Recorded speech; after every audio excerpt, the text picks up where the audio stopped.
বিসমিল্লাহির রহমানির রহিম। Madhutila eco park Sherpur জেলা থেকে 30 কিলোমিটার দূরে নালিতাবাড়ী উপজেলার পোড়াগাঁও পরিবেশ ও বন মন্ত্রণালয়ের অধীনে সরকারিভাবে মধুটিলা ইকো পার্ক এর অবস্থান।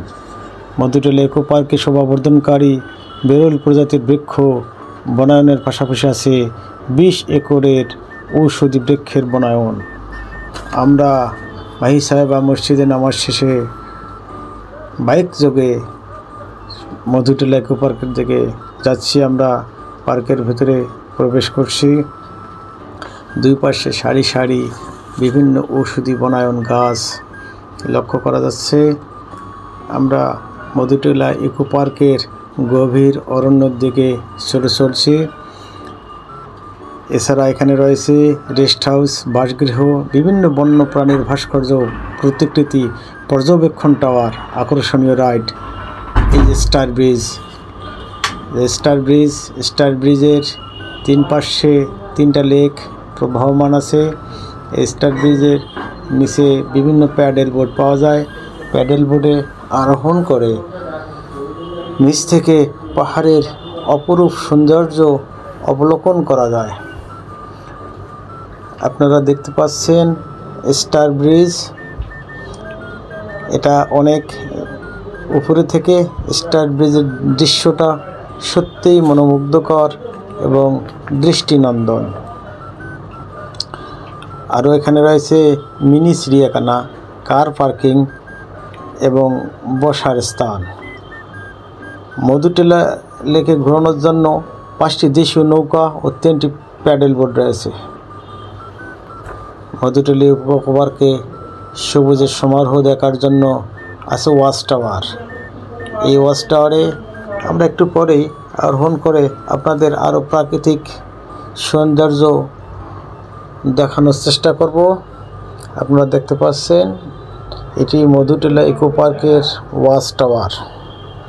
আজকে আমার সাথে সফর সঙ্গে আছেন আমার সহকর্মী শফিকুল ইসলাম ও সহকর্মী নূরে আলম।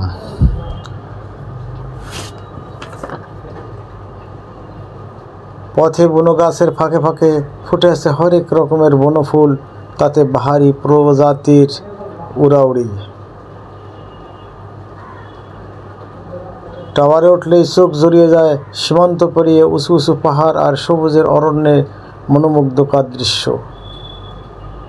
দূরের অরণ্যকে একটু কুয়াশাচ্ছন্ন মনে হলেও এই সৌন্দর্য কোনো কমতি নেই।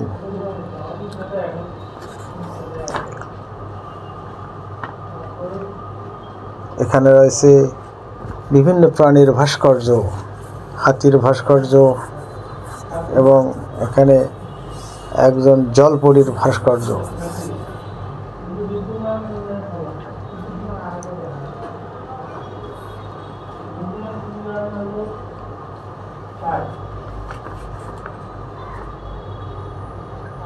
এখানে আছে রেস্ট হাউস, আপনারা এখানে থাকতে পারেন। জেলা প্রশাসকের অনুমতি নিয়ে রেস্ট হাউসে রাত্রি যাপন করা যাবে। এজন্যে পূর্ব থেকে জেলা প্রশাসকের অনুমতি নিতে হবে।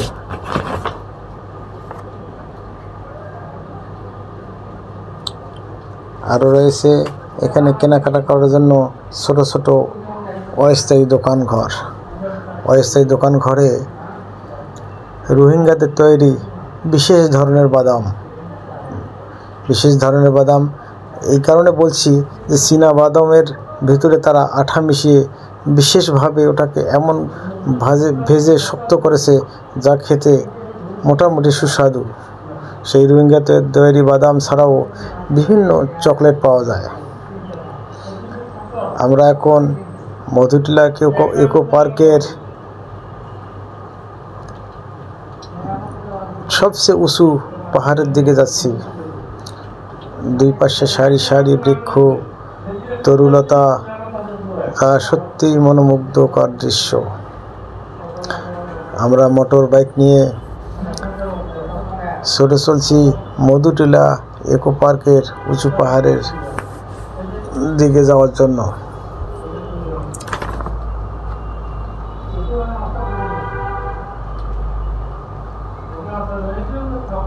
মধুটিলা ইকো পার্কের খুব কাছেই রয়েছে গজনী অবকাশ কেন্দ্র।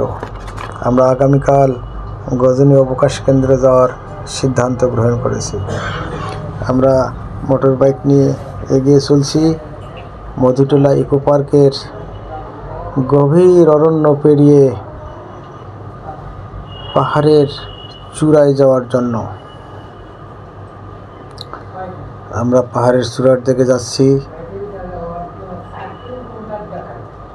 দুই পাশে সারি সারি বৃক্ষ, সবুজের সমারোহ, মনোমুগ্ধকর দৃশ্য যা সত্যি মন ভরে যায়। এখানে আর আছে ঘোড়া সাওয়ারের জন্য ঘোড়াওয়ালা।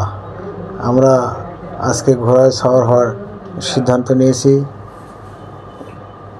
এখানে ছোট ছোট দোকানঘর পেরিয়ে আমরা এগিয়ে চলছি মধুটিলা ইকো পার্কের এই যে স্টার ব্রিজ, যেটা উপর থেকে এতক্ষণ আপনারা দেখতে পাচ্ছিলেন, এটা বাস্তবে স্টার ব্রিজটা।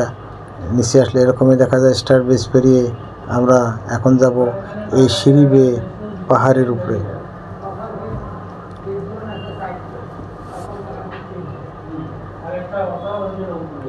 আমরা সিঁড়ি বেয়ে পাহাড়ের দিকে যাচ্ছি। এবার মোটর বাইক রেখে পায়ে হেঁটে পাহাড়ের দিকে সরে চলছি, দুই সাইডের দৃশ্য উপভোগ করতে করতে।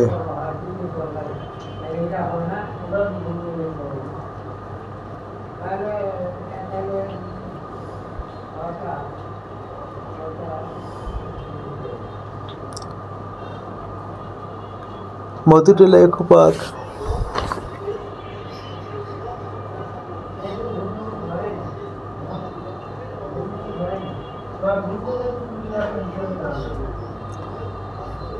ইকো পার্কে শোভাবর্ধনকারী ও বিরল প্রজাতির বৃক্ষের বনায়নের পাশাপাশি আছে 20 একরের ঔষধি বৃক্ষের বনায়ন।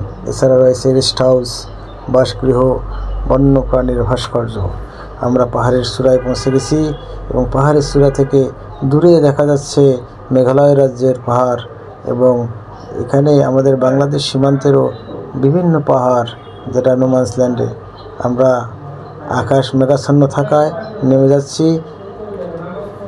দেখা যাচ্ছে আমার সহকর্মী শাফিকুল ইসলামকে। আমরা উঁচু পাহাড়ের চূড়া থেকে এখন নিচের দিকে চলে যাচ্ছি। পাহাড়ের নিচ থেকে নামতে সিঁড়ি এরকমই। আগে যদিও এই পাহাড়ে সিঁড়ি করার আগে খুব দুর্গম ছিল, ওটাও খুব কষ্টসাধ্য। আজকেও বেশ কিছুদিন ধরে বৃষ্টি থাকায় এই পাহাড়ের নিচ থেকে নামতে আমরা খুব সাবধানে নামছিলাম, কারণ এখানে সিঁড়িগুলোতে শ্যাওলা জমে গেছে। বর্তমান পর্যটকের সিজন না থাকায় এখানে পদচারণা কম, যার ফলে পাহাড়ে ওঠার সিঁড়ি এবং নামার সিঁড়িগুলোতে পর্যাপ্ত পরিমাণ শ্যাওলা জমে গেছে, যা সত্যিই কষ্টকর নামার।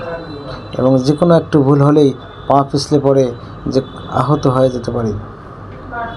আমরা পাহাড় থেকে নামছি এবং সাথে পাহাড়ের বিভিন্ন গাছপালার সৌন্দর্য উপভোগ করতে করতে আমরা মোটর বাইক ওখানে এক দোকানের পাশে রেখে পায়ে হেঁটেই চলছি। দেখা যাচ্ছে গাছের ফাঁকে ফাঁকে বিভিন্ন বসার স্থান, কেউ ইচ্ছা করলে এখানে বিশ্রাম নিতে পারেন।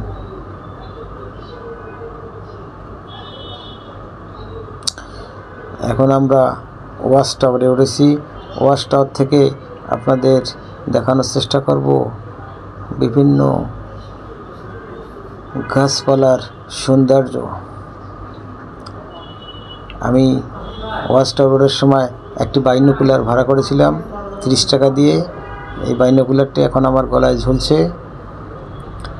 এবং ওয়াচ টাওয়ার থেকে প্রাকৃতিক সৌন্দর্য দেখতে ঠিক এরকম। আমরা যে সময় ওয়াচ টাওয়ারে উঠেছি সে সময় আকাশ খুবই মেঘাচ্ছন্ন, মনে হচ্ছে কিছুক্ষণের মধ্যেই বৃষ্টি হয়ে যাবে। আপনারা দেখতে পাচ্ছেন আকাশে পর্যাপ্ত পরিমাণ মেঘ। এখন আমরা ওয়াচ টাওয়ার থেকে নেমেছি। ওয়াচ টাওয়ার থেকে নেমে আমরা চলে যাব আমাদের গন্তব্যে।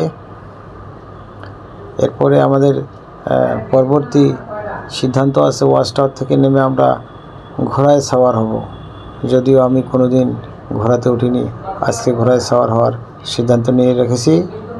তারপরে আমরা আজকে রাত্রি যাপন করব এখানে ঝিনাইগাতি উপজেলার ফায়ার সার্ভিস সিভিল ডিফেন্স স্টেশনে। রাত্রি যাপন করে আগামীকালকে আমরা আবার যাব গজনী অবকাশ কেন্দ্রের দিকে।